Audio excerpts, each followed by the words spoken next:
1925, and the Prince of Wales embarks on his tour of the Indian subcontinent.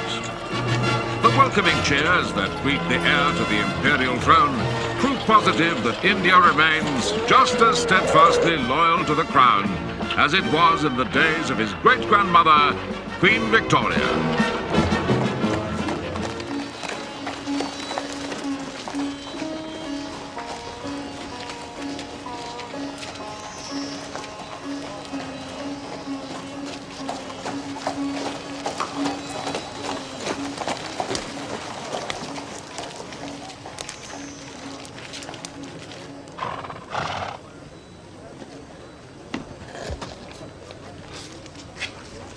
Wait there a minute. Acha, sir. Which is the lady that I must seize upon? The same is she, and I do give you her. Why then she's mine.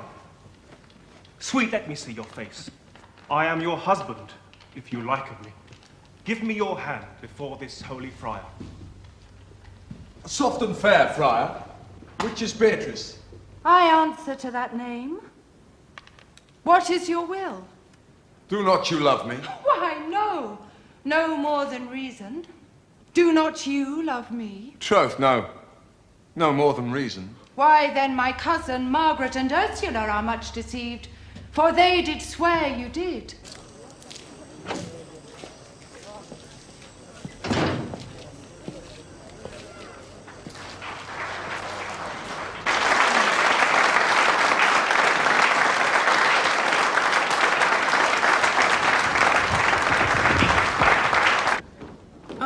What a totally ghastly audience. I didn't think they were too bad.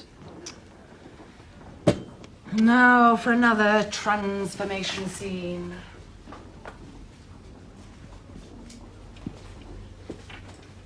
How to make myself look respectable for Government House? Oh, I'm so excited.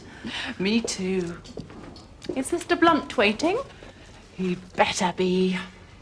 You're quite serious about him, aren't you? I know you don't approve. Oh, it's not my place to approve. Oh, don't be so mamby-pamby, Mabel. You think he's not good enough for me. I just don't understand you. I mean, you're so ambitious. And with your background, you could... Who is it? Come in. Well, come on, girls. The prince is waiting.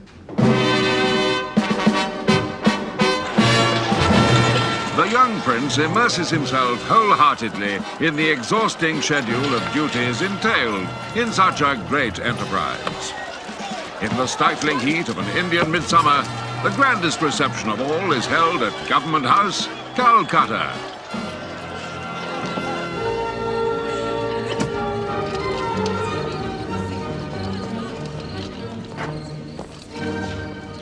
There she is. Oh, why aren't you dancing, Mabel? Oh, so hot in there. Did you meet the Prince of Wales, Mr. Blunt? No, never got closer than 5 yards. We've got something to tell you. Oh, no, Gerda, please, you promise. Alistair wants it kept secret from his stuffy family, but we're going to be married. Oh, that's wonderful. Congratulations, Mr. Blunt. When will this be? Quite soon, actually. Alistair's bank want him back in London next month.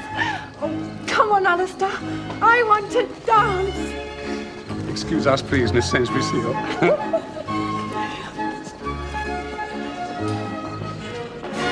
And so at last, time to say goodbye.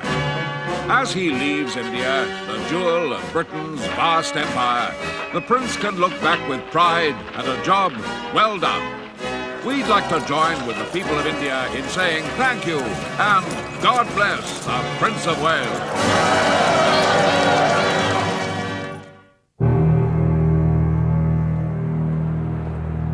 One, two, buckle my shoe. 3, 4, knock at the door. 5, 6, pick up sticks. 7, 8, lay them straight. 9, 10, the big fat head.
Sit yourself down, Mr. Poirot.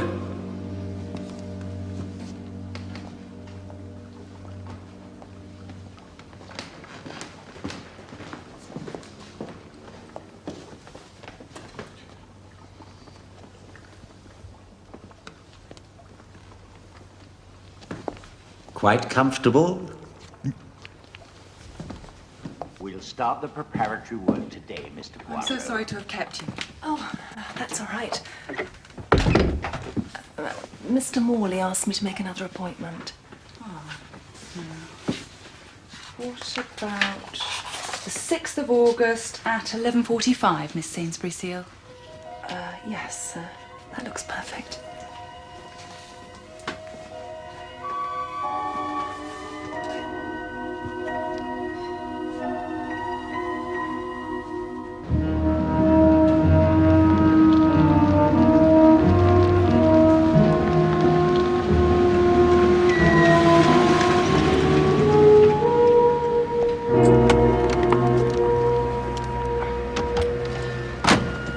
get out here and take a cab, Uncle Alistair? No, it's all right. I'll walk back to the office.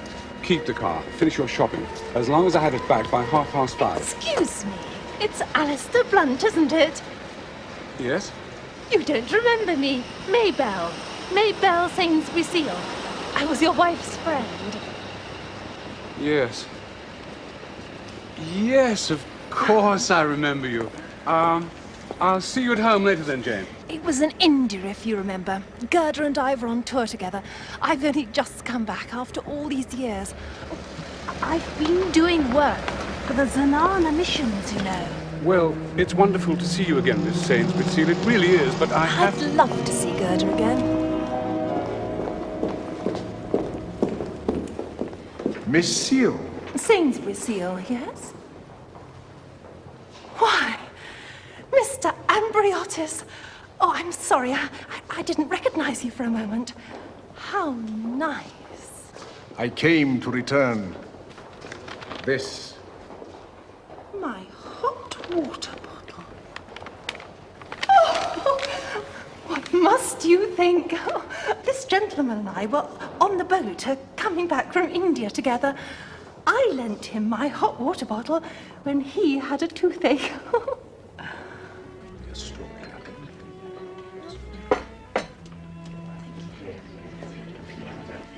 Have you been to a dentist yet about that tooth, Mr. Ambriotis? Not yet, no. It doesn't hurt so much. That's very naughty of you. You must go and see my man, Mr. Morley in Harley Street. As a matter of fact, it's rather a coincidence. I saw him only this morning, and as I was coming out, I ran into another old friend from India. Oh, from much longer ago, of course. His wife and I were together in the touring company I told you about. Oh, yes, yes.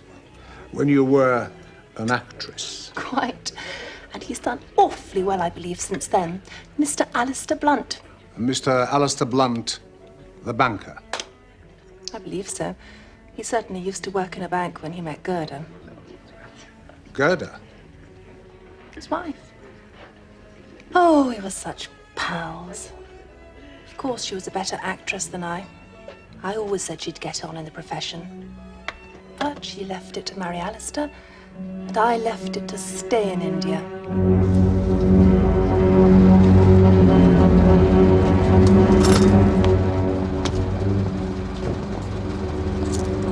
Thank you, sir.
Yes, ma'am.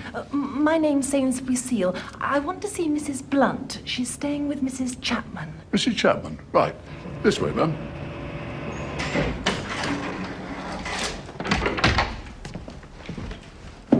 Number 45, ma'am. Just there. Thank you so much.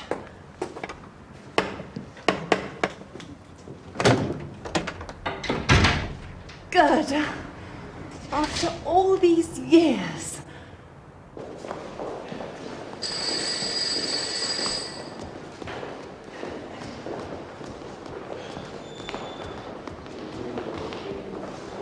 Where are you going with those? Miss Sainsbury Seal telephone, miss. She's moving to the Carlisle Hotel in South Kensington. Wants her bag sent over. Oh, yes. Go on, then.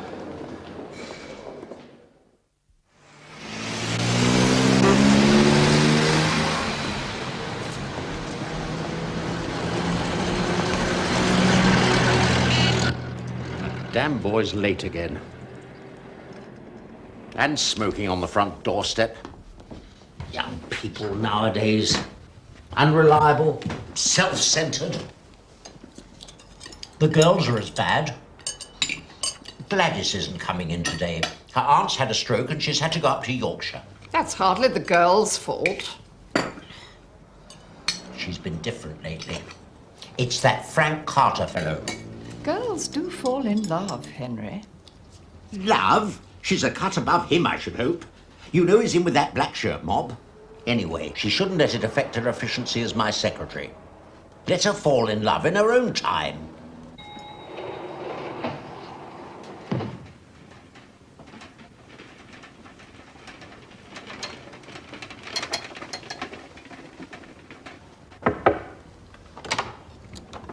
Good morning, Mr. Amberiotis. Is everything all right, sir? What? No. Yes, it's just a toothache.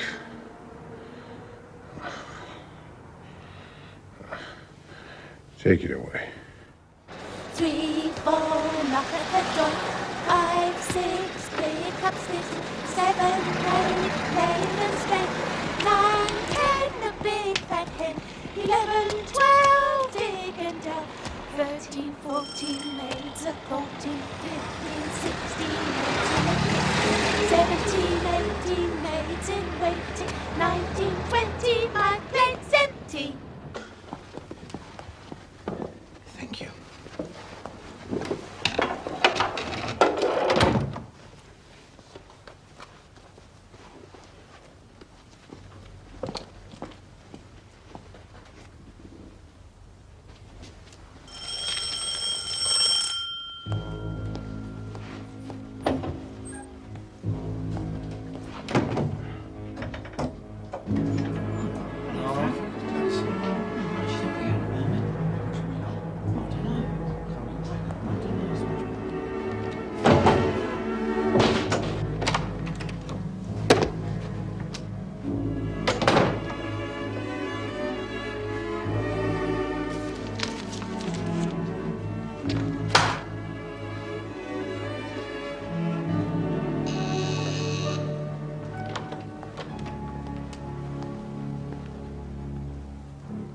Mr. Porritt.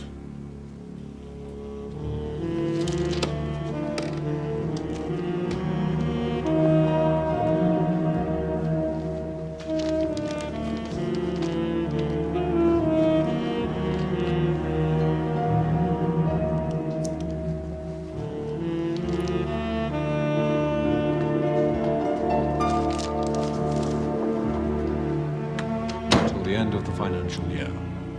Thank you, Charles. Any other business? There's the question of the debenture issue. That was covered on the agenda. Yes, but we left the date open. Quite. That's all, I think. Meeting closed. Thank you, gentlemen.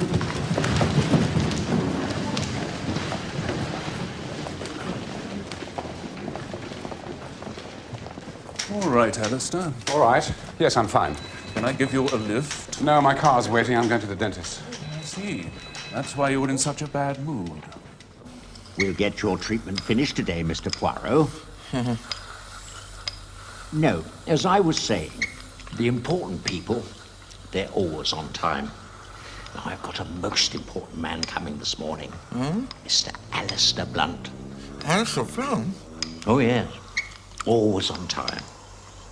Nice, unassuming fellow. Often sends his rolls away and walks back to the office, just like you and me. Would never dream he could buy up half Europe.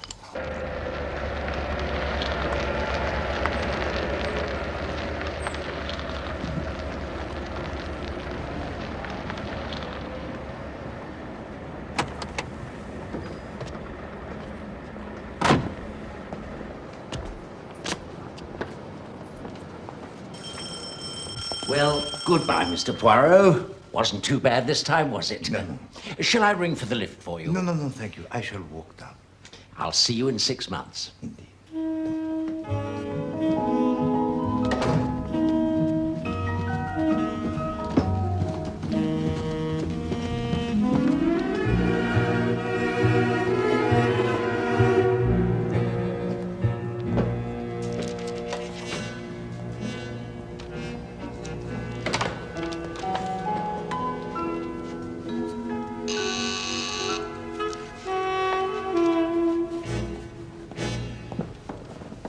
Mr. Blunt.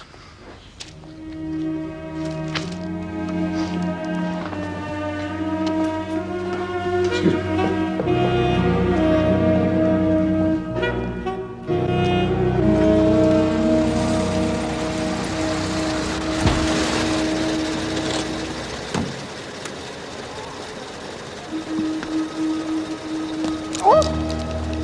Oh!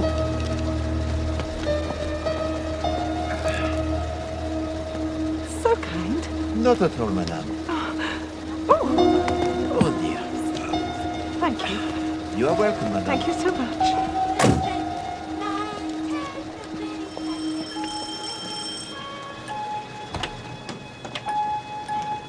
I have an appointment with Mr. Morley. Name? Miss Sainsbury Seal.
Well, I have now been waiting for 45 minutes. My appointment was for 12:30. Oh, no. I shall now go back to Worthing. You may tell Mr. Morley that I am most displeased.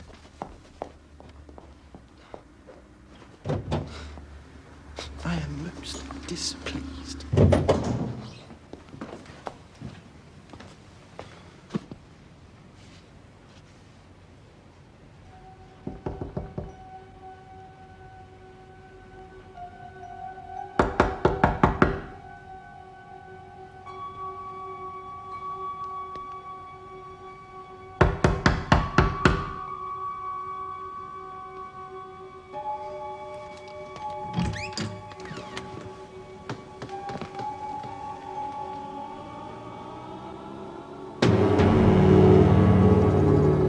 Oh my God!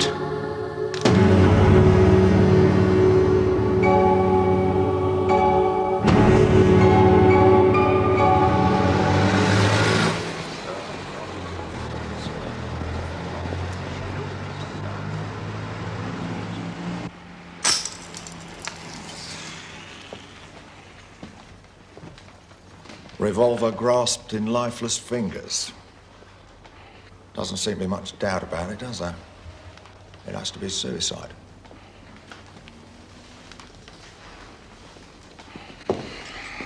C'est incroyable. All right, you can move him now. So, tell me, Chief Inspector Japp. Lived upstairs with his sister. Hasn't been moody or depressed. I wondered if you'd noticed anything when you saw him this morning. Nothing at all. He was, what shall I say, normality itself. When did it occur, this tragedy? Can't say exactly. Nobody seems to have heard the shot. It was discovered about 1:30 by the page boy, Alfred Biggs. At what time did Monsieur Morley last press the buzzer for a new patient? 12:05, and the boys showed up the patient who was waiting, a Mr. Amberiotis, staying at the Astoria Hotel, according to the appointment book. And at what time did he leave, this Monsieur Amberiotis? Well, the boy didn't show him out, so he doesn't know. But I rang up the Astoria, and Mr. Amberiotis says he looked at his watch as he closed the front door, and it was exactly 12:25. So, at 25 minutes past 12, our dentist, he is the normal dentist, huh? Cheerful, competent, urbane. And the very next moment, despair, misery, what you will, and he shoots himself. It's quite incredible to me that my brother should have committed suicide. He'd been quite his usual self, had he, madam? Not upset in any way? He was annoyed. He had a busy day in front of him, and his assistant had received a telegram to say her aunt had had a stroke. She left for Yorkshire by an early train. And your brother? He was annoyed at this? Well, the fact is, his assistants got engaged to a rather unsuitable young man, and it occurred to Henry that this young man had persuaded her to take the day off.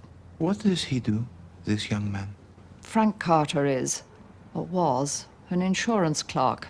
He lost his job a few weeks ago and seems unable to get another. Did your brother try and persuade her to break off her engagement? Oh, yes, he did, as a matter of fact. So this Frank Carter would quite possibly have a grudge against your brother. Is that Miss Neville? She's back in a rare taking, she is. The whole thing was a wicked practical joke. There wasn't anything wrong with Auntie at all. She couldn't understand it when I suddenly turned up. Are you quite sure it wasn't your friend, Mr. Carter, who sent this telegram? Frank? Whatever for? Oh, I see what you mean. A put-up job between us. We wouldn't do a thing like that. Tell me, mademoiselle, what patients had Monsieur Morley this morning? They're all in here.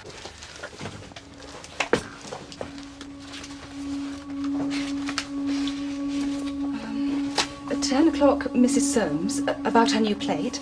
10:30, Lady Gregson. She's an elderly lady. 11 o'clock, Mr. Hercule Poirot. Well, that's you, isn't it? 11:30, Mr. Alistair Blunt. You know, the banker. Then Miss Sainsbury Seal. She's just back from India. 12 o'clock, Mr. Amberiotis. He was a new patient. Made his appointment from the Astoria Hotel. And 12:30, Mrs. Pinner. She comes up from Worthing. If you please, Alfred, tell me, is it possible for anyone to enter the house without you having to let them in? No. No, not a chance. Well, not unless they got a key anyway. But it is quite easy for them to leave the house. Oh, yeah. Yeah. Most of them come down the stairs while I'm taking the new party up in the lift, see? Did you see Mr. Amberiotis leave? No. No, he must have let himself out. But you are quite sure that nobody else came to the house this morning? Only the patients? That Miss Neville's young man came round. In a bit of a paddy he was not to find her here. We haven't heard about this before. Well, when I told him Miss Neville was out for the day, he got quite shirty. Said he'd wait and see Mr. Morley. Well, then he went into the waiting room. You must have seen him there, sir. Ah, yes. The troubled young man who would not sit down. Yeah, must have got tired of waiting, I suppose. He wasn't there later. Why, Chief Inspector Japp? An officer of your eminence? Is he usually called in to a case of apparent suicide? Alistair Blunt was here. Mr. Blunt is the kind of person we take care of in this country. You mean that there are certain people who would like him out of the way? You bet there are. The Reds, to begin with, and our black-shirted friends. It's Blunt and his group who are standing behind the present government. That is more or less as I guessed.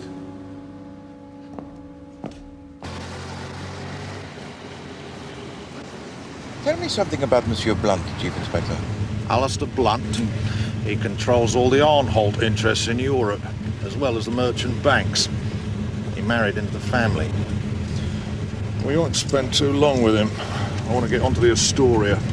As it stands at the moment, this Mr. Amberiotis was the last person to see Mr. Morley alive.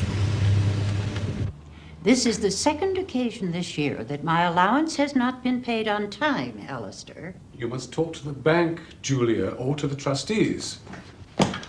Only my poor dear sister was still alive. If she were alive, Mother, you couldn't benefit from her will. That is a wicked thing to say, Jane. It's not wicked, it's true.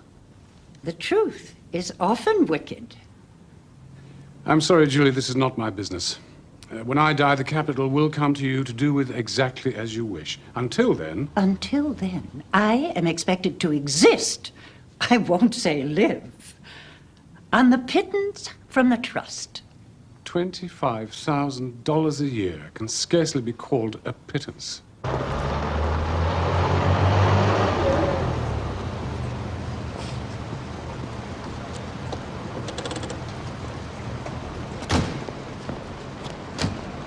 Do you think Rebecca intended me to live on your charity? It is not charity. Yes, Miss Montresor. A Chief Inspector Japp and a Mr. Poirot to see you, sir. Really? Would you show them in, please? Chief Inspector Japp. How do you do, sir? This is Mr. Hercule Poirot. Oh, I know your name, of course, Monsieur Poirot. But surely somewhere, quite recently... This morning, Monsieur Blunt, in the waiting room of the dentist. Ce pauvre Monsieur Morley. Yes, of course, I knew I'd seen you somewhere. Pauvre? Mr. Morley was found dead, sir, shortly after you left. An apparent suicide.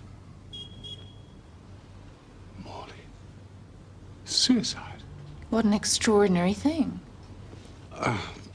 Forgive me, I'm sorry. This is my niece, Miss Oliveira, and her mother, Mrs. Oliveira. Mademoiselle, Madame. I've never heard of a dentist committing suicide before. Wouldn't happen in the States, you can be sure of that. They're too damn rich to kill themselves. He seemed in good health and spirits this morning, Mr. Blunt? Well, I think so, yes. Have you seen him often? This is my third or fourth visit. Monsieur Blunt, who was it who recommended to you Monsieur Morley originally? Arnholt, one of my directors, Lionel Arnholt. And we're just wondering, you see, sir, whether it wasn't suicide, but murder. And the real target was yourself. That doesn't make any sense at all. Well, none of it does at the moment, sir. That's the problem.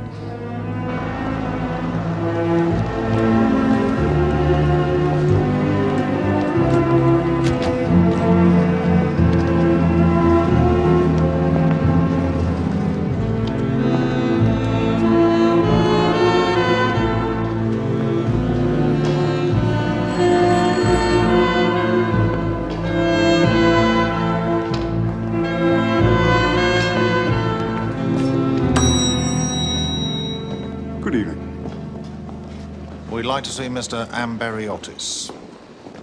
I'm sorry, sir. I'm afraid you can't. Oh, yes, I can, my lad. Police. You don't understand, sir. Mr. Amberiotis died half an hour ago.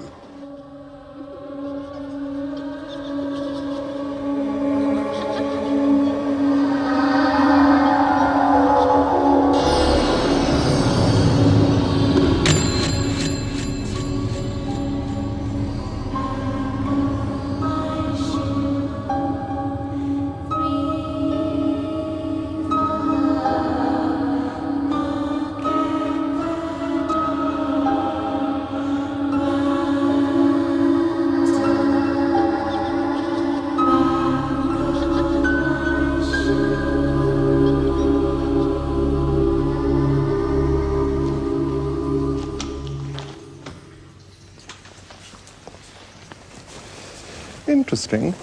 Interesting, Dr. Bennett? Mr. Amberiotis died of heart failure. Heart failure?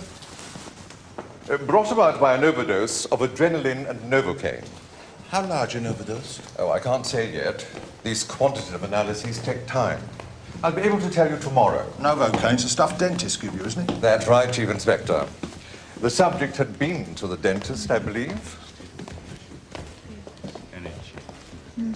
Yes, I'll keep it in the notes. What a washout. What do you mean, Chief Inspector? Morley makes a mistake and injects an overdose. Then when Amberiotis has gone, he realizes what he's done, can't face the music, and shoots himself. With a pistol he is not known to possess? Relations don't know everything. No, that is true, of course. Well, there we are then.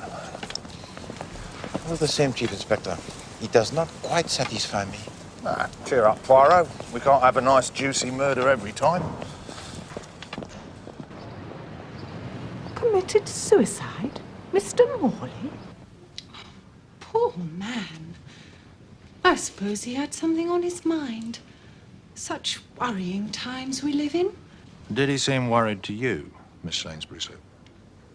Well, I can't really say, you know, that he did. Can you tell us who else was in the waiting room while you were there? Let me see. There was just one young man there when I went in. I think he was in pain because he was muttering to himself and looking quite wild. And then suddenly he jumped up and went out. And he was the only other patient that you noticed? A gentleman came down the stairs and went out, just as I went up to Mr. Morley. Oh, and I remember a very peculiar foreigner came out of the house just as I arrived. That was I, madame. Oh, dear. Oh, do forgive me. Oh, the light in here is so dim. Please, calm yourself, madame. Well, I think that's about all, Miss Sainsbury Seal. We may require you to give evidence at the inquest, of course. Oh, no. I will be so nervous. Well, no need to be nervous, madam. Just stand up and speak clearly. Oh, that's very amusing, Chief Inspector. Is it? I used to be an actress. Just small parts, you know. Then I went on a world tour. Yes, well... Well, if my name should be in the papers, as a witness at the inquest, I mean, you will be sure that it's spelt right, won't you? Miss Mabel Sainsbury Seal. Mabel spelt M-A-B-E-L-L-E.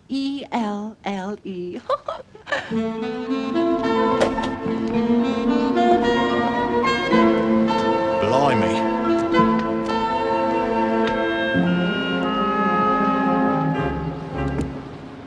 I can only give you a few moments, I'm afraid, Mr. Poirot. Going to see Traviata at Covent Garden. Thank you, Monsieur Arnold.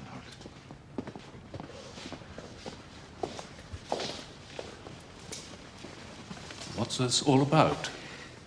It is about the death of the dentist, Monsieur Henry Morley. It was you, was it not, who recommended him to Monsieur Blunt? Yes, I've been going to him for years. You don't think I killed him, do you? Oh, no. Quelle idée. No. It is just that I'm given to wonder whether Monsieur Blunt was not perhaps the intended victim. I don't quite see how that works. No. At this moment, Monsieur Arnold, neither do I. One grips at the straws. But tell me, Madame Oliveira, the sister-in-law to Monsieur Blunt, she is une dame formidable, n'est-ce pas? Oh, indeed. How did Madame Oliveira take to Monsieur Blunt marrying her sister? I mean, after all, he was a mere employee of the family business. I don't know about mere. Alistair was head of our overseas investments department. But I don't think Aunt Julia looked at it like that anyway. They were so obviously crazy about each other. Nobody, of course, knew, but she was already suffering from the disease that killed her 4 years later. A tragedy. Yes. Pardon. I must detain you no longer from your Monsieur Verdi. Monsieur Arnold, I thank you very much for your patience, and I hope that you enjoy the opera. Thank you.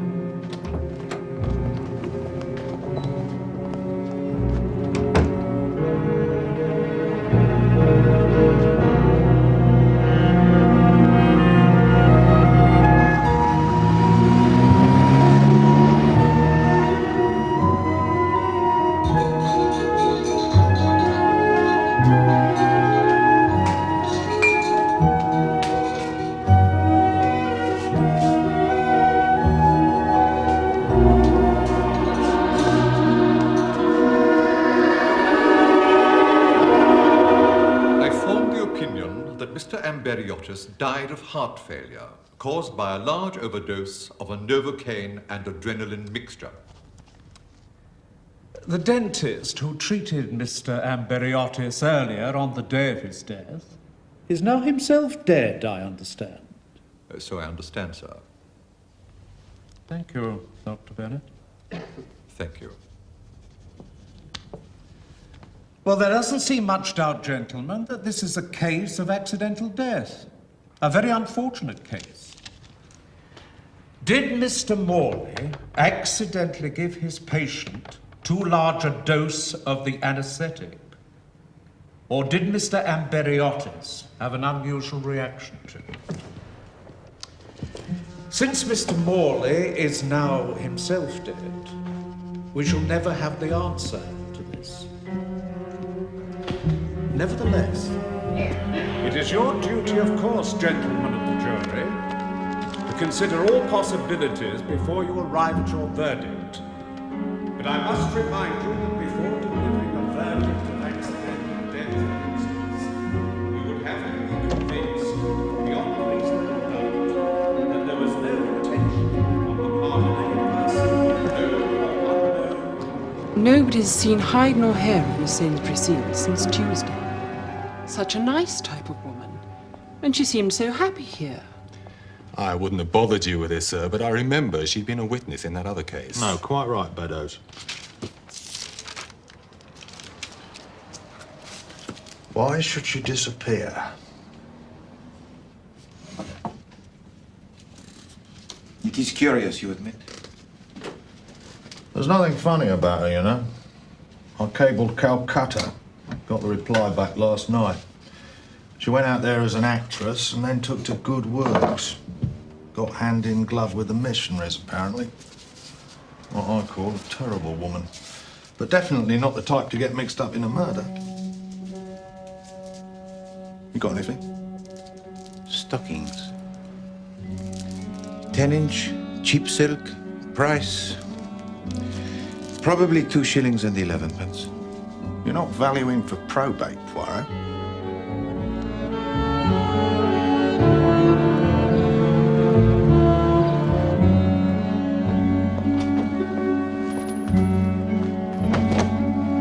Mr. Poirot. Mademoiselle Neville, what a pleasant surprise. I'm so sorry to worry you like this, but I had to see you. I was very upset by the inquest this morning. It couldn't happen the way they said it did. Giving a patient an overdose, I mean. Dentists get into the habit of giving the regulation amount automatically. But you did not say this in the coroner's court. I was afraid of making things worse. People might think he did it deliberately. I see. Shall we discuss this further? Come.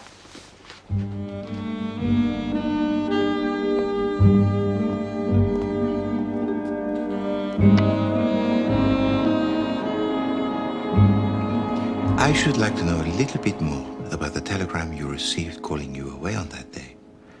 Do you yourself have any ideas on the subject? Not really. Frank, my friend, accused me of wanting to go off for the day with somebody else. Oh. He's been very moody and suspicious lately. Just losing his job and not being able to get another one, I suppose. And he was upset, was he not, to discover that you had gone away on that day? Yes. You see, he'd come round to tell me how he'd got this marvellous new job. £10 a week. Ooh. He wanted me to know right away. And what is it, this new job? Oh, well, I don't know all the details. Some government department. I have to write to his London address, and the letters get forwarded. Hola. Does that not seem to you to be a little strange? Well, I thought so. But Frank says it's often done nowadays. I should like to meet this friend of yours, mademoiselle. His only free day is Sunday. He's away in the country all the week. Eh bien, tomorrow is Sunday.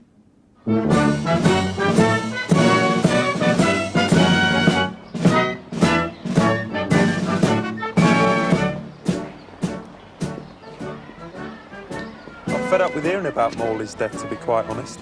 There wasn't anything so wonderful about him that I can see. Tell me, Monsieur Carter, why were you in Harley Street that day? I saw you there in the waiting room. All right. I was going to tell Morley that this business of putting Gladys against me had gone on long enough.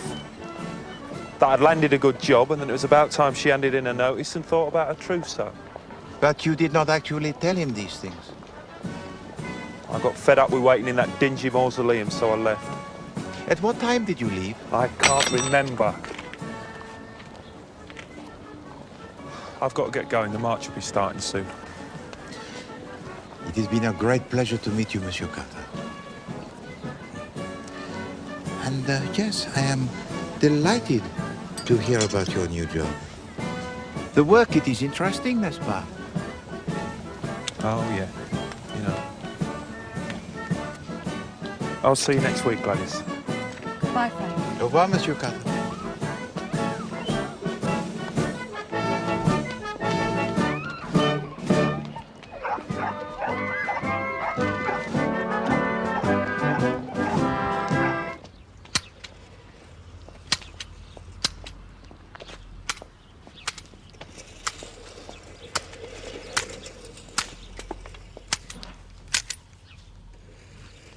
Are you receiving visitors, mon ami? Good heavens. Poirot. Chief Inspector? What on earth brings you to Isleworth on a Sunday afternoon? Business? What else? Oh, you better come inside and have a cup of tea. Thank you.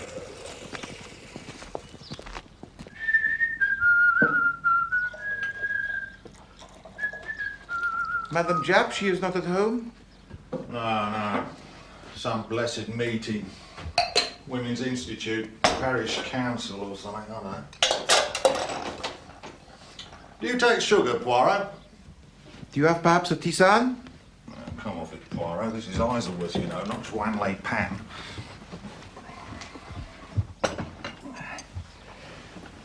What's the business, anyway? I wondered if you'd been able to trace the telegram that was sent to Mademoiselle Gladys Neville. Yes, we did, as a matter of fact. Rather clever. The aunt lives in Richmond in Yorkshire. The telegram was handed in Richmond, Surrey, just down the road here. Do you know what I think, Chief Inspector? What's that?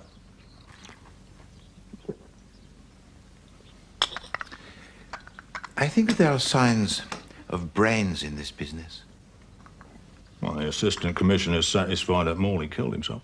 Is he satisfied with the disappearing lady? Ah, the case of the disappearing seal. No. I'm still working on that. She's got to be somewhere. Garibaldi.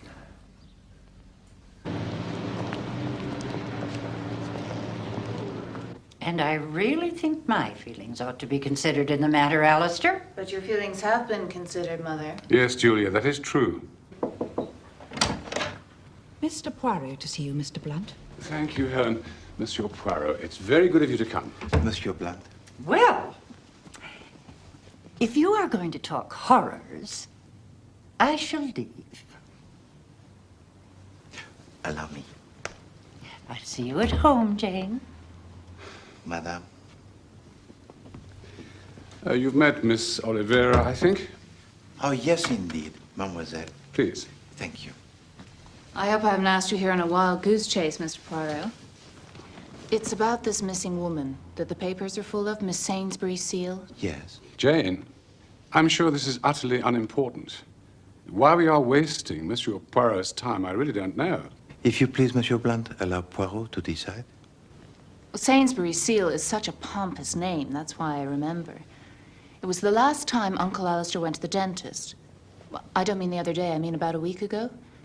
I was with him, and we stopped in Harley Street, and just as he got out, a woman came out of the dentist, a middle-aged woman with fussy hair and rather dowdy clothes. Oh, Mr. Blunt, you don't remember me, I'm sure. People are always saying that, and I never do. I was a great friend of your wife's, you knew. They usually say that, too. It always ends the same way. A subscription to some charity or other. £5 to a Xenon mission this time. And had she really known your wife, Monsieur Blunt? Well, the mention of the Xenon mission made me think she may have done. We were in India about 4 years ago, just before my wife's death. Perhaps we met once at a reception. I think it's queer the way she tried to scrape an acquaintance with you. And she did not try to, how do you say, follow it up in any way? Why, no. I'd forgotten her name even until Jane spotted it in the paper. Well, I just thought you ought to be told, Monsieur Poirot.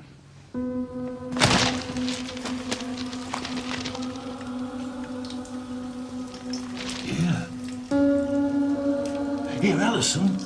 What? There's a thing here about a woman who came here. Miss Sainsbury Seal. It says here she's missing. You don't have a pass key? No, I've never had one. We can't just break in. Well, suppose something's happened to her. Yes, and suppose she's gone off on holidays. Oh, no. Oh, no. Go on, Sarge. Right.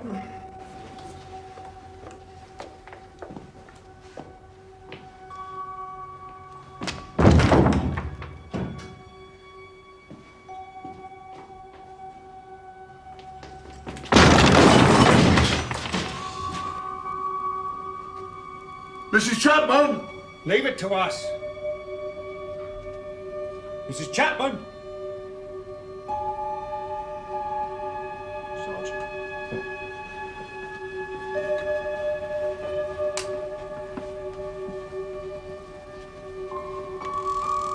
Hello?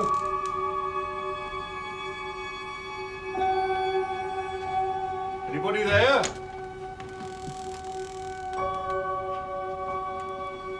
Mrs. Chapman?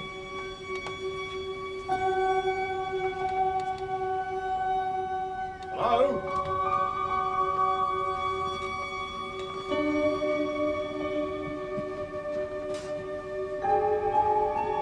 Anybody here?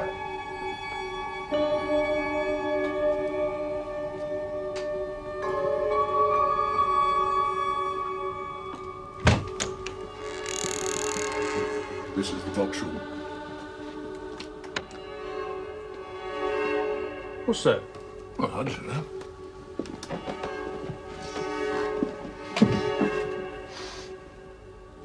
Shall I open it, Sarge? Go on then.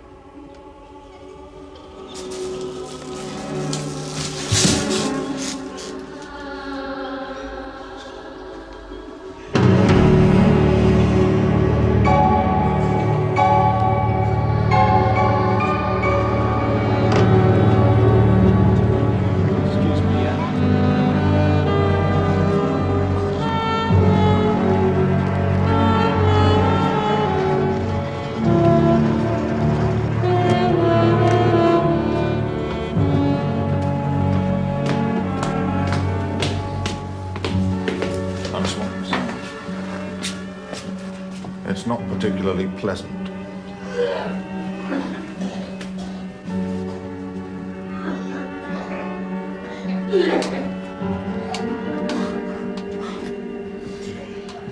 That's the porter being sick, sir. I had to get him to have another look at the body to identify it.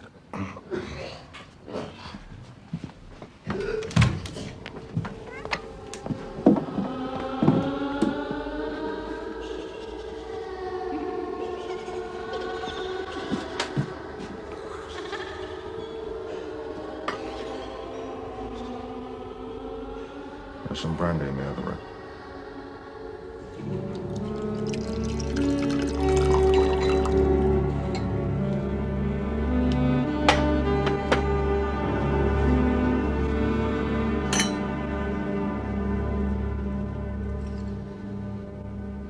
It was not pretty, that.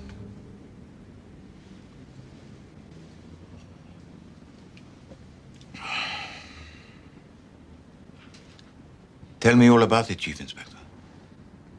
The flat belongs to a Mrs. Albert Chapman. Can't tell you much about her, really. Pays her bills, fond of a game of bridge, keeps herself to herself, more or less.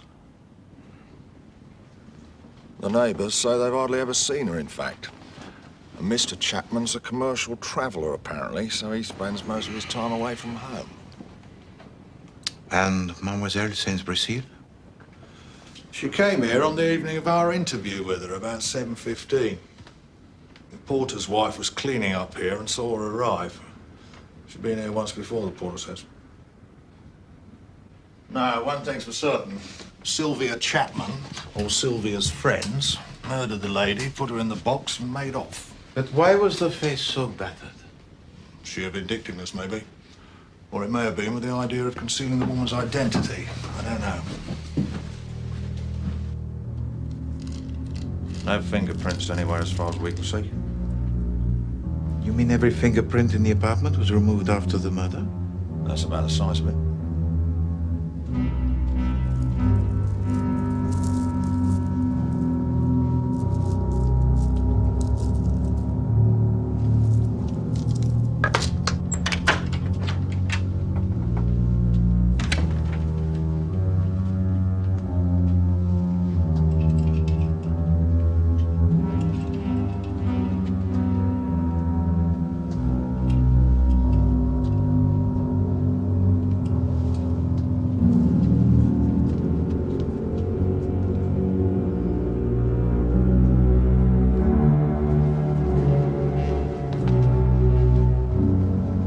Something worrying you, Poirot? Yes. Yes, I'm very seriously worried.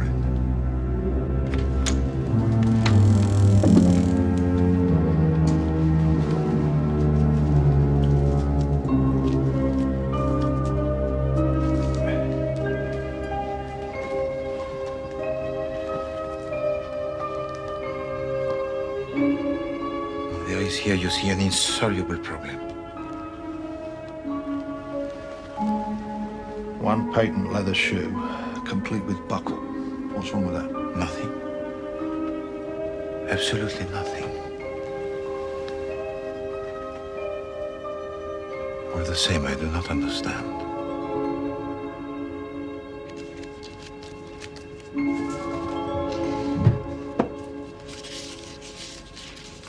Some bills belonging to Madame Chapman.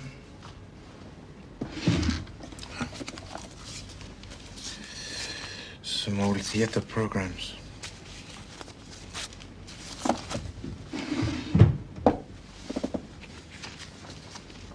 A leaflet about the Zanana missions. We can guess who brought that here. Nothing much of interest in the address book either, sir. No, so I see. Hairdressers, dressmakers, dentist, Morley, 168 Harley Street. Not so strange if she was a friend of the Sainsbury Seal woman.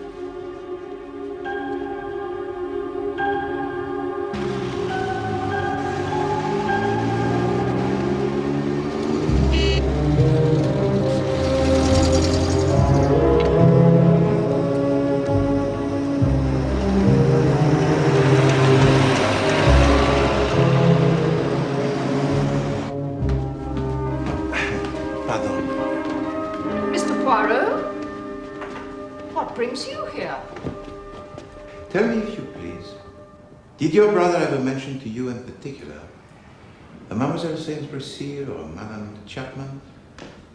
No. No, I don't think so. I managed to make this before they took everything this morning. Oh, thank you, Agnes. Would you like a cup, sir? Not for me, Agnes. Thank you very much. Agnes is coming with me to the country. She's becoming quite a good little cook, so she'll be able to do everything for me.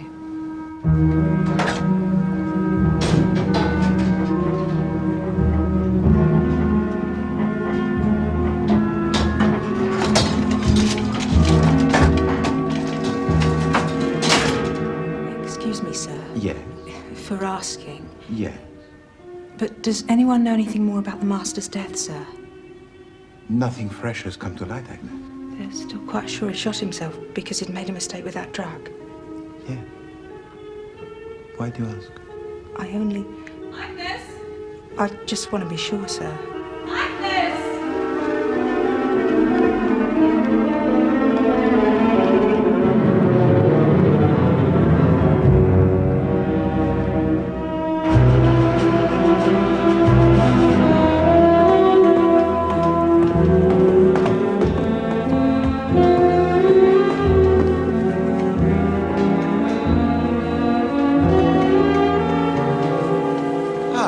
No time, Poirot. We found Mr. and Mrs. Albert Chapman.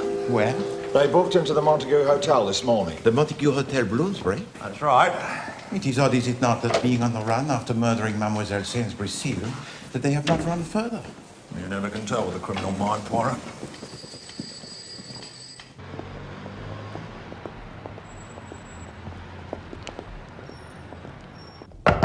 Open up! Who is it? Police! Police? Just open the door, Mr. Chapman. Here! All right, there's no need for anyone to get hurt. You are Mr. Albert Chapman? Yes? And this is Mrs. Chapman? Yes? What's the meaning of this? I'll ask the question, sir. Do you live at number 45 Litchfield Court in Battersea No. in the county? What do you mean, no? Well, we don't. Do we, Beryl? Beryl? What's wrong with Beryl? We happen to know that your name is Sylvia, Mrs. Chapman. What are you talking about? We live in Budley Salterton. Not this Litchfield place. You have proof of that, I suppose? Well, no. Yes, I have. Watch him, Beddoes.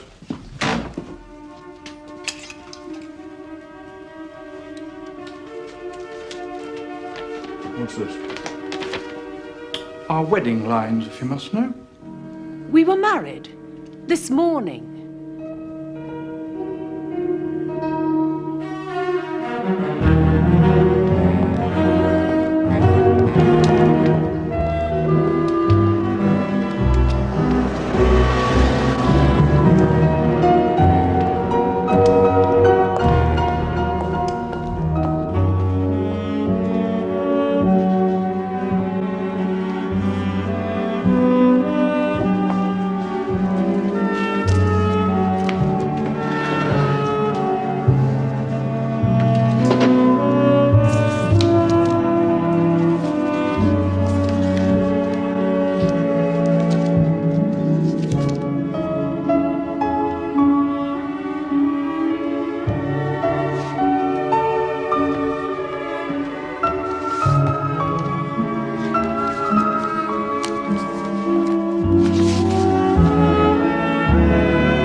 I swear by Almighty God that the evidence I shall give shall be the truth, the whole truth, and nothing but the truth. You are Mr. John Leatheran, Yes, sir? and you are a dentist. Yes, sir. I've taken over the dental practice of the late Mr. Henry Morley at 168 Harley Street. I see.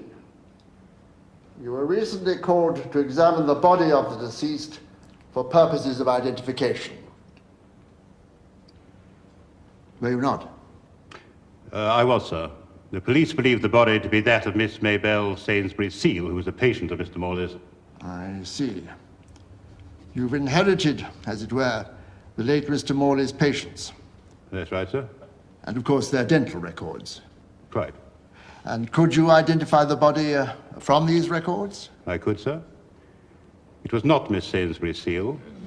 It was Mrs. Sylvia Chapman, another patient of Mr. Morley's.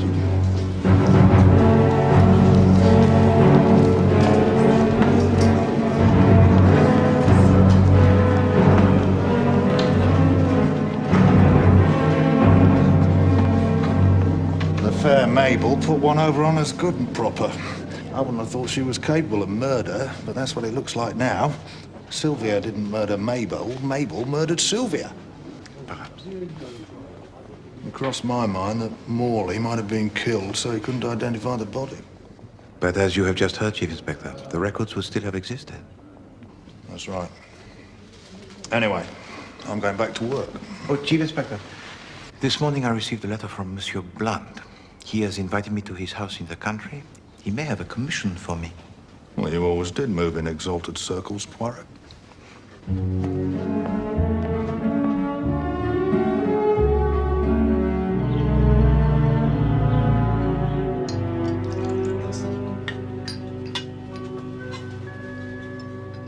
Helen isn't dining with us tonight? I suggested that it would be far better for her to rest than to go to all the bother of dressing herself up and coming down. She saw my point. Oh? I thought it might make a pleasant change for her. I really don't see why you need a secretary during the weekend anyway. She's new to the job. There's a lot she needs to learn.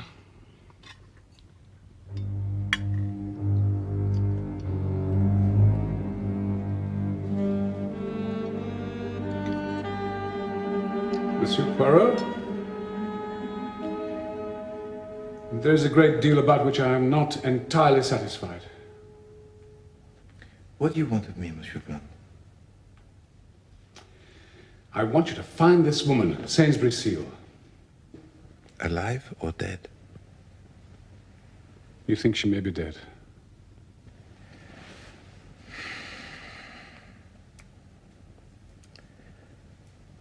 I think she might be dead, yes. Why do you think so?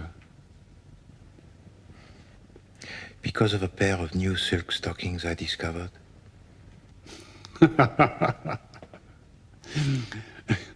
You're an odd man, Monsieur Poirot. Oh, yes, I am. Very odd. That is to say, I am methodical, orderly, and logical. And I do not like to distort facts to support a theory.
Monsieur Poirot. Did you sleep well? Excellently, thank you, Monsieur Blunt. Good morning, mademoiselle. Good morning, Mr. Poirot.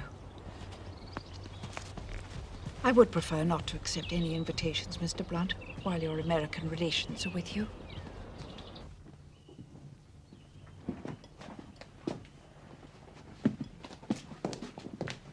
Good morning. Julia, I'm afraid you rather hurt Helen's feelings. Oh, for heaven's sake, Alistair. She's only a secretary.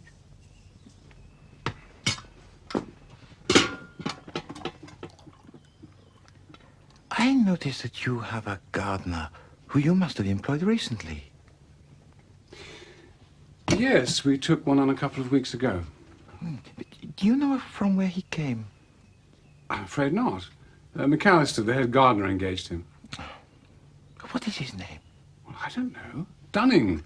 Sunbury, something of the sort.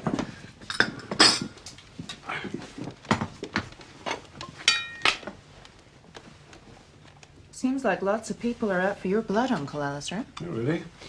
What's you reading? Oh, the debate in the House. That's only Archton. If we let him have his way, England will be bankrupt within a week. Did you know there are over 2 million unemployed in this country? One can't make an omelette without breaking eggs, Jane. I think we do pretty well, all things considered. Industrial production was up 3% last year. Take no notice of what Jane says. You know what girls are. They go to these parties in studios, and then they come home and talk a lot of nonsense. Oh, Mother. I'm afraid I'm one of the last of the old guard, Monsieur Poirot. And if the old guard should be removed, what would happen? Removed. I'll tell you. A lot of damn fools would try a lot of very costly experiments. It would be the end of stability, of common sense, and of solvency.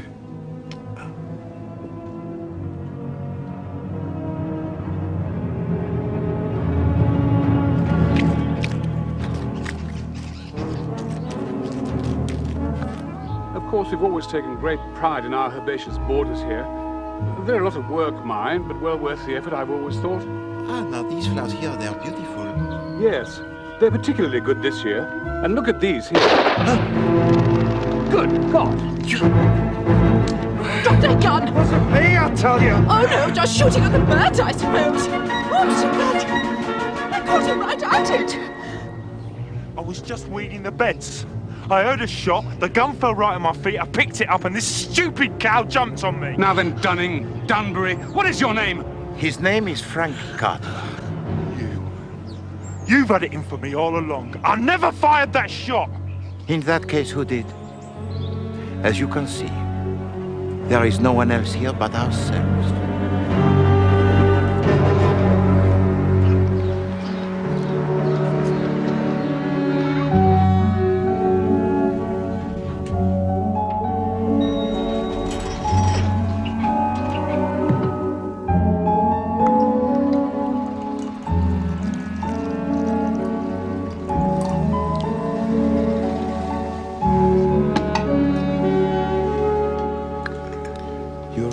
Not agitate yourself, Mademoiselle Neville.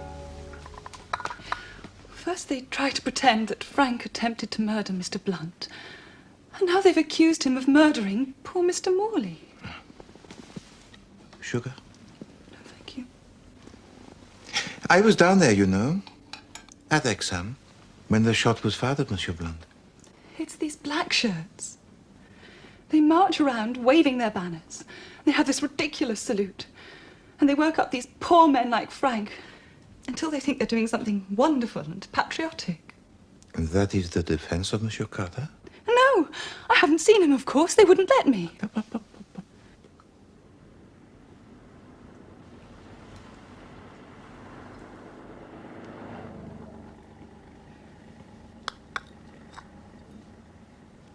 He has a solicitor working for him.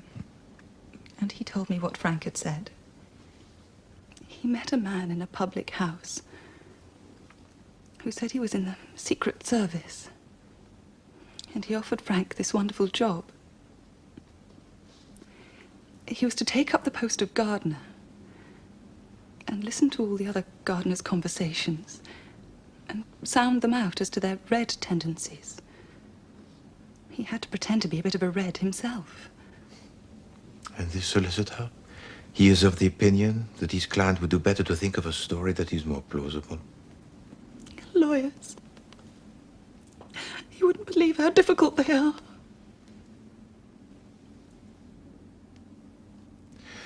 Mademoiselle Neville, what did you think of the housemaid, Agnes? I didn't think at all about her. Mr. Morley's sister kept a strict eye on the maids.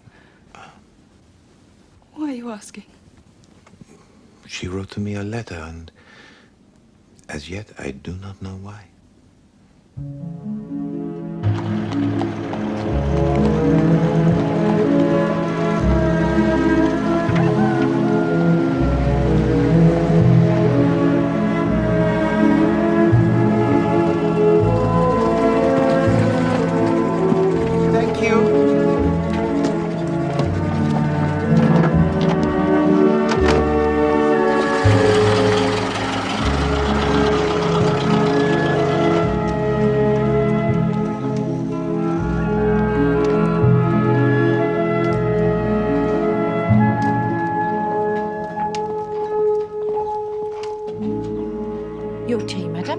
Thank you.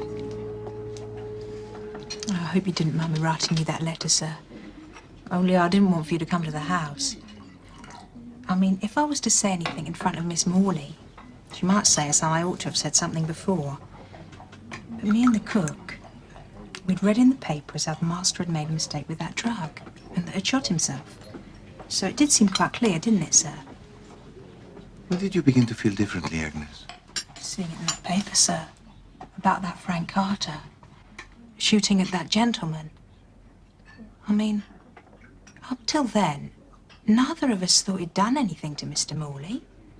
We just thought he was a bit queer. What was queer, Agnes? It was that morning, sir.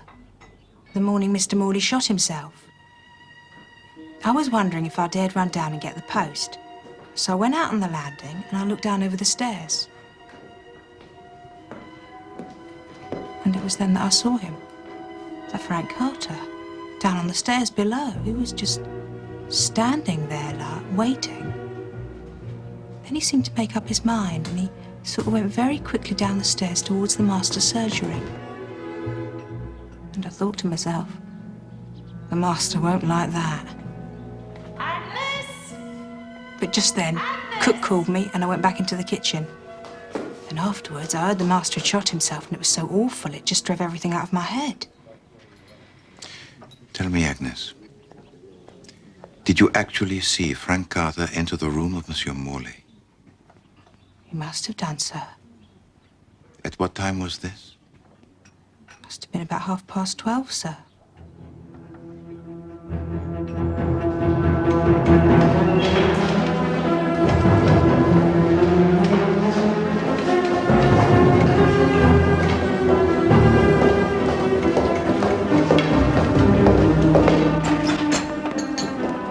I want to see Frank Carter.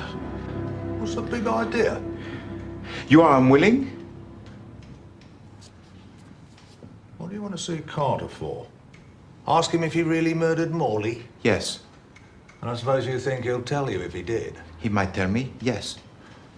That can only mean that you've got hold of something that proves more or less conclusively that he didn't. You ought to play fair with us, Poirot. I am playing fair with you, Chief Inspector. Believe me.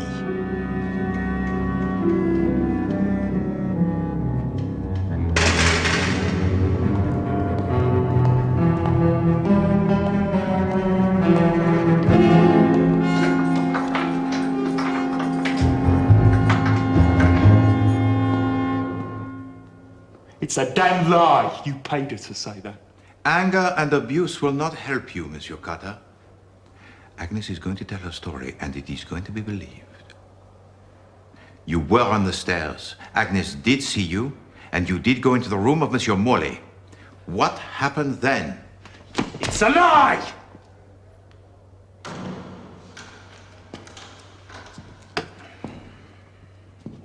No. It is not a lie. If you did not kill Monsieur Morley, your only hope is to tell me the exact truth of what happened that morning.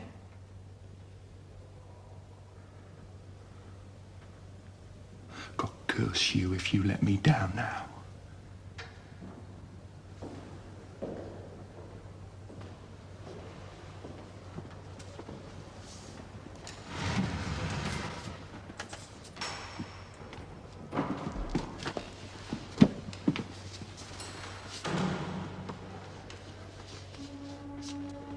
I did go in. I went up the stairs and waited above Morley's landing till I could be sure of getting him alone. Then a bearded gent came out and went down the stairs. I was just making up my mind to go when another gent came out and went down the stairs too. I knew I had to be quick. I went along and nipped into his room without knocking. I was all set to have it out with him.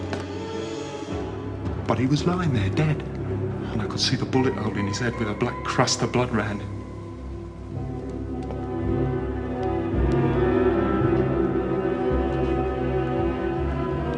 It was cold. I knew I was in a jam then. They were going to say I'd done it.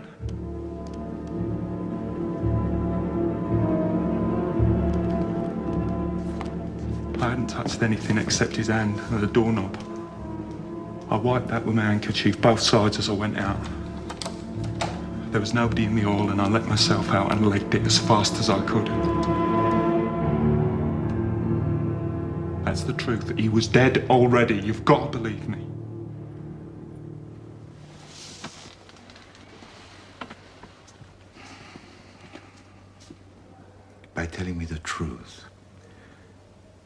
You have just saved yourself from being hanged. I don't see it. They're going to say if I'm... Agatha, your story has confirmed what I knew to be the truth. You can leave it now to me.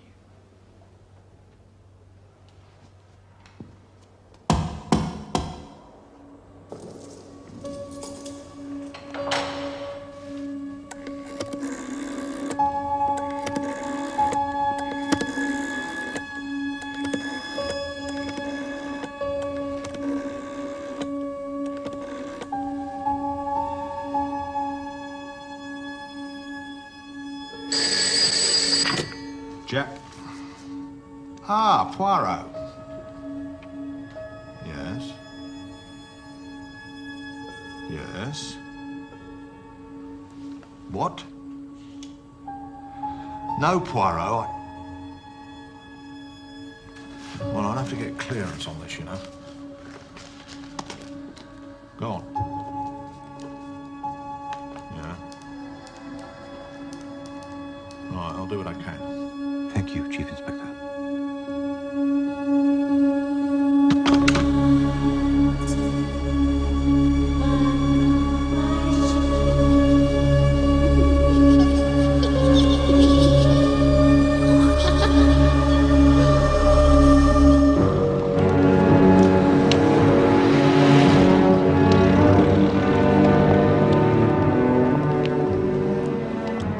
Mr. Hercule Poirot, sir. This is about Miss Sainsbury Seal, is it? Have you found her? I hope you do not object, Monsieur Blunt, but I have invited a few other people to join us.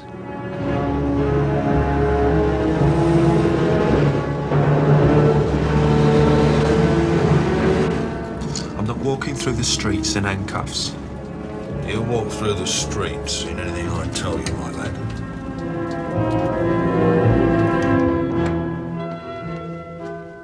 I hope this is a matter of importance, Alistair. That Belgian detective sent a most insolent message to us. Mother?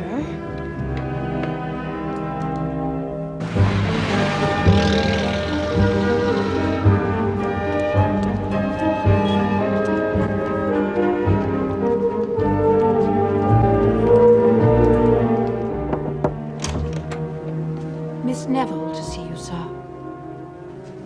Mademoiselle Neville. Are there many more, Monsieur Poirot? If so, we may be more comfortable in the boardroom. Is the boardroom free, Miss Montressor? Yes, Mr. Blunt.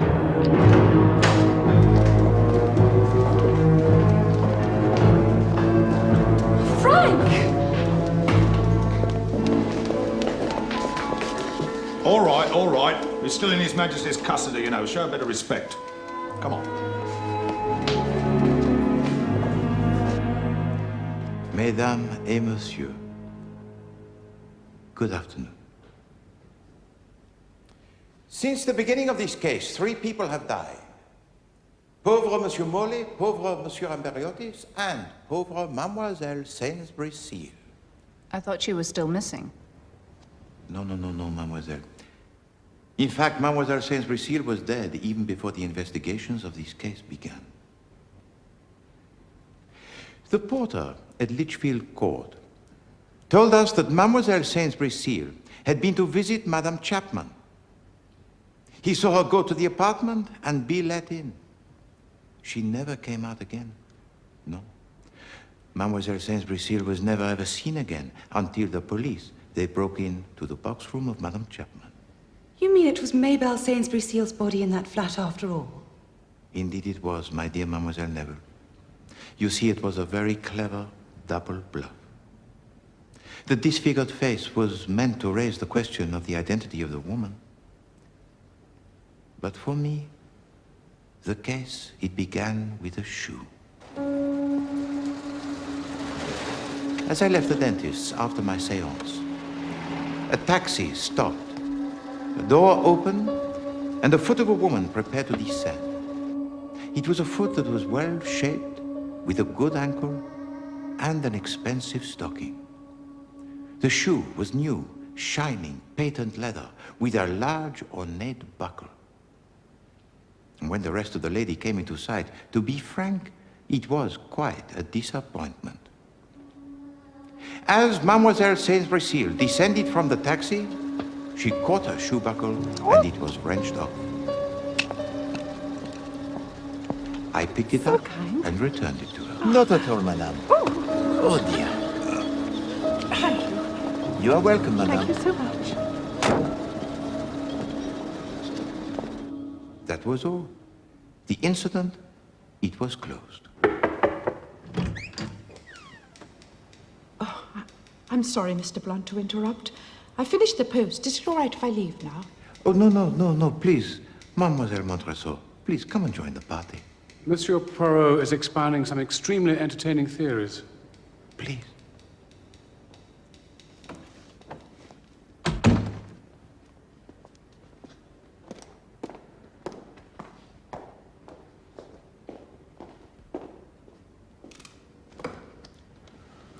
Go on, Poirot.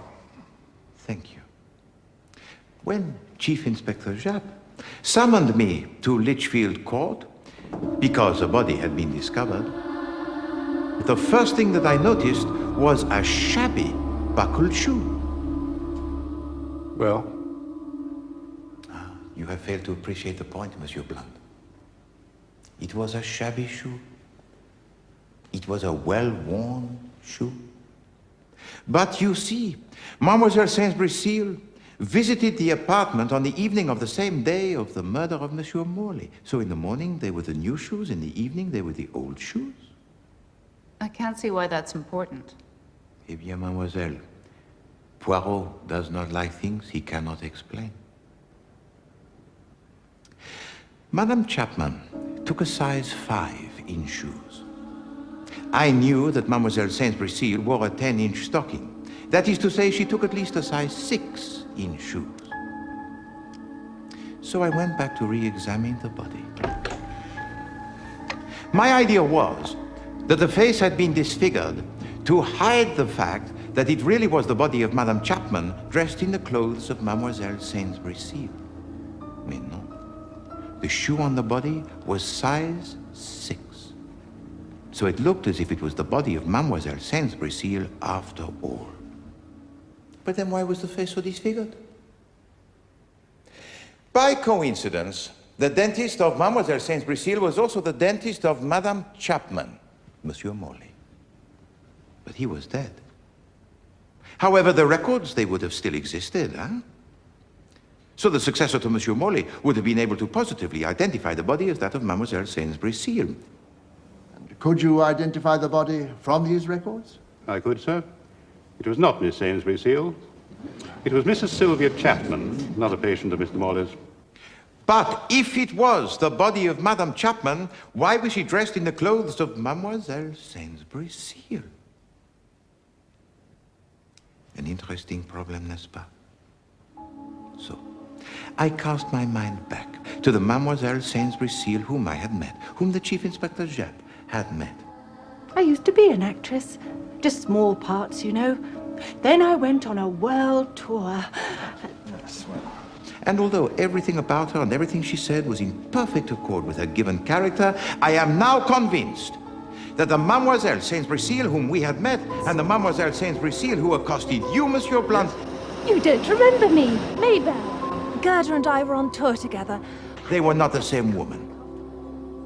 You mean Miss Saint-Brécile was murdered and someone else took over her identity? Précisément. A game that is very dangerous, n'est-ce pas? But the rewards, they were very high. Rewards? What rewards? In just one moment, if you please, Madame Olivera. Perhaps Mr. Morley was murdered because he would have been able to identify Miss Saint-Brécile's body by her teeth. Perhaps. However, now we must face the facts.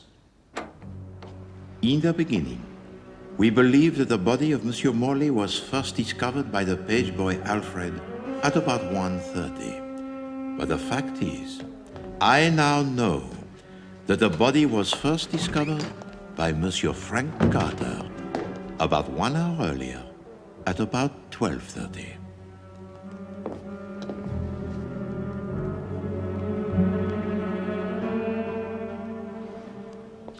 Two things occurred between the death of Monsieur Morley and the discovery of his body by Monsieur Carter. The lady whose shoe buckle I retrieved was shown into the surgery of Monsieur Morley.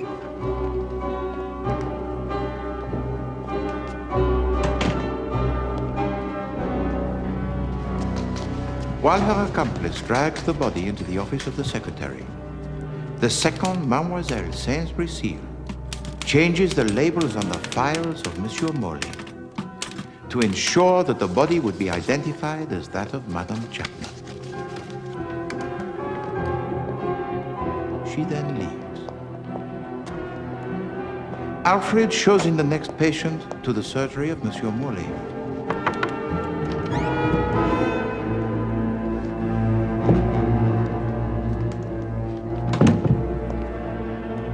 Now, Monsieur Amberiotis had never before met the dentist, Monsieur Morley. It's been troubling me since the journey from India. So our murderer, he was able to assume his identity. This dentist tells to Monsieur Amberiotis that it would be best to freeze the gum. He then administers an injection which contains a dose of Novocaine and adrenaline, which is sufficient to kill him 6 hours later. But why? Why would anyone want to kill this man? Because Monsieur Amberiotis had learned something from Mademoiselle Sainsbury Seal. He had learned a secret. And a secret that could make him a very rich man.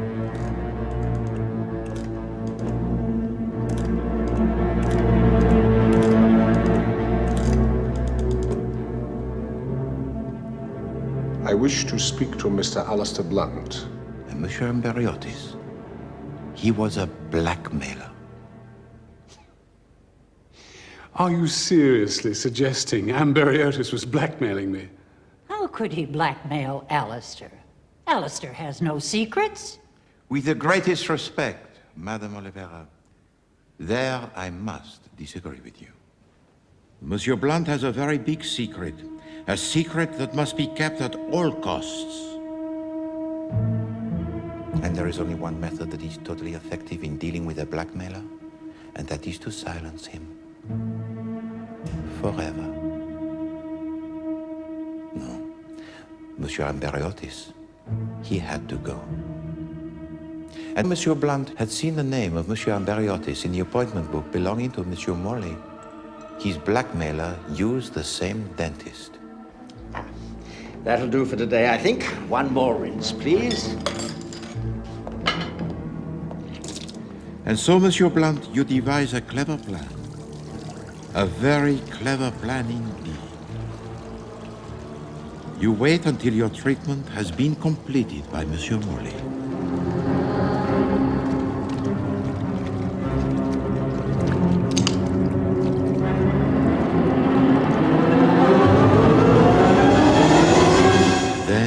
You shoot him.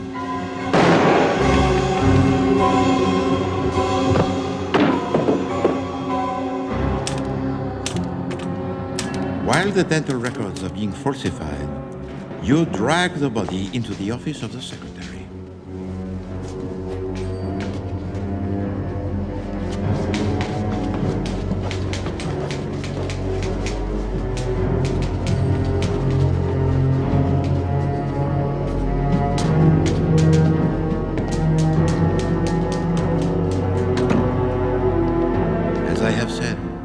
Monsieur Amberiotis had never before met Monsieur Morley, so there was no reason for him to suspect anything.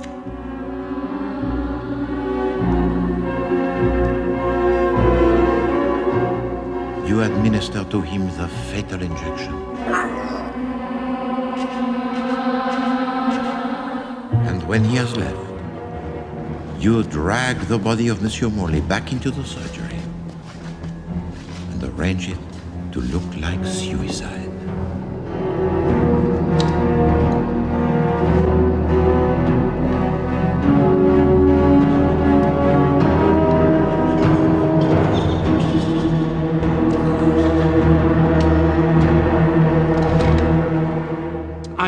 Monsieur Poirot, you have a great reputation. But I'm afraid in this case you are wrong to a lunatic degree. Send him about his business, Alistair. Mr. Blunt's family stands 4 square behind him. I am very pleased to hear it, Madame Olivera. But you see, when Monsieur Blunt married your sister, Mademoiselle Rebecca Anholt, he was not entirely honest with her, no, nor with her family. Because, as Monsieur Amberiotis learned from the real Mademoiselle Sainsbury-Seal, Monsieur Blunt was already married. Look, there's no need for the rest of you to listen to any more of this. If you... No, Monsieur Blunt. You were dazzled by the Anholt family, by the vista, not so much of wealth, but of power. And so dazzled were you that you deliberately committed a bigamy, and your real wife acquiesced in the situation. Oh, what rot! What a fine portrait is this, Monsieur Blunt.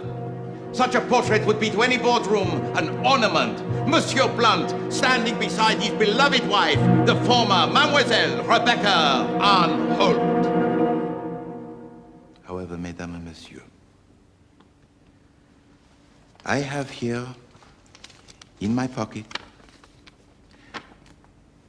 a certificate of marriage between Martin Alistair Blunt and an actress by the name of Mademoiselle Gerda Alexandra Grant, dated April the 25th, 1925.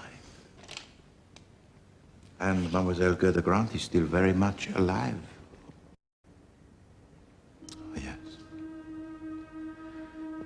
Indeed, she is in this very room.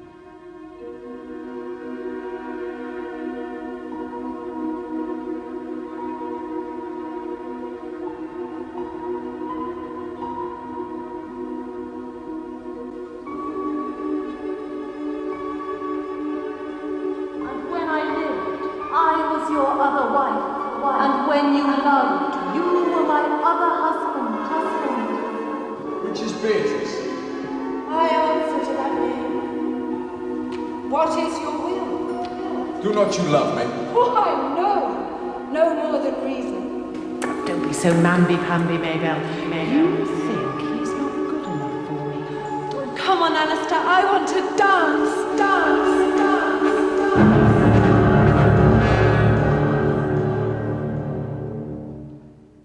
dance. Gerda got such a kick out of it all, didn't you, old girl?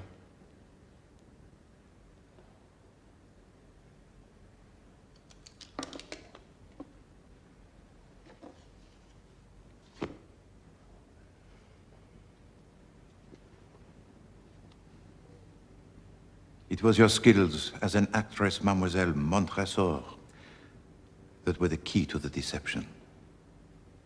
You connived at the bigamy of your husband. While he set about marrying into the Anholt family, you assumed the identity of Madame Sylvia Chapman. After all these years. Hello, Mabel. Come in. I brought you some flowers. When the real Mademoiselle Sainsbury-Seal met again your husband, you murder your old friend in cold blood. Go into the sitting room, straight through there. But your skills as an actress are put to the test once again as the second Mademoiselle Sainsbury-Seal.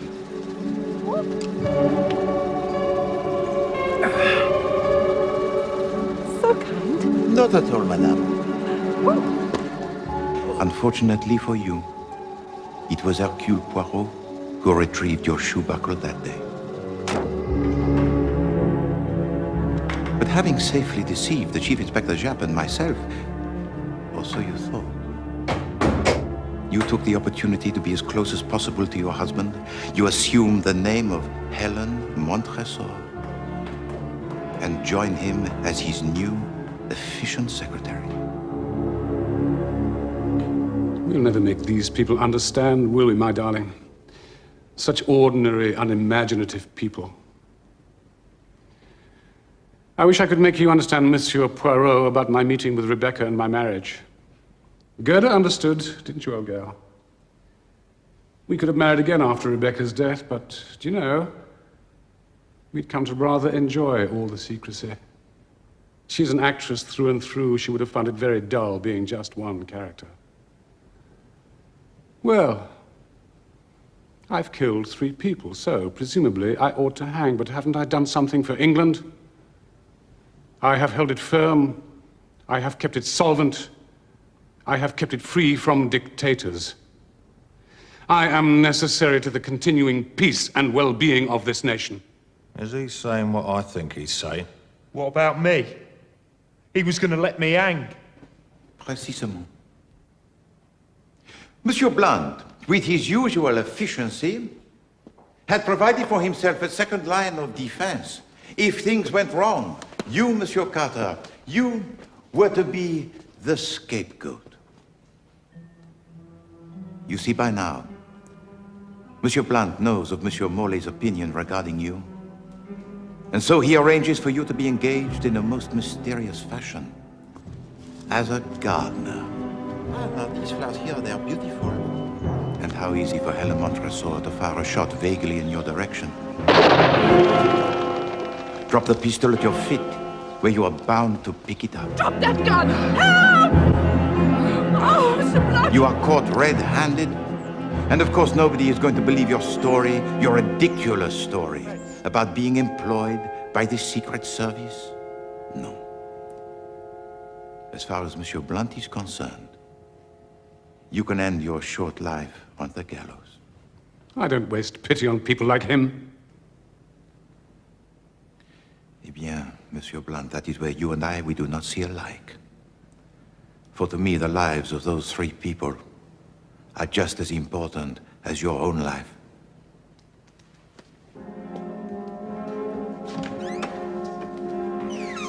Monsieur Blunt, you talk of the continued peace of this nation, huh? Oh yes, that is very good. But Poirot is not concerned with nations. Poirot is concerned with private individuals who have the right not to have taken from them their lives. Martin Alistair Blunt and Gerda Alexandra Blunt, I arrest you on charges of murder.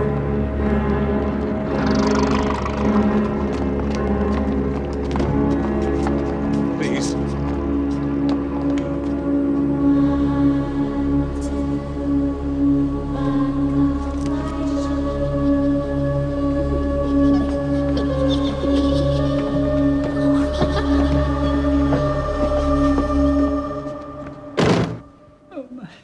My poor dear sister.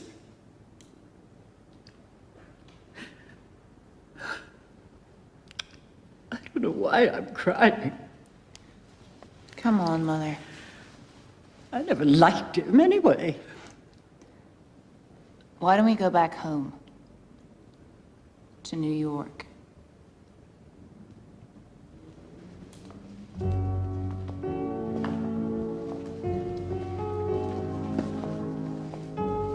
Could have been me, you know. I think I'm going to keep a close eye on you in future, Frank Carter. You're not safe out on your own. Secret Service.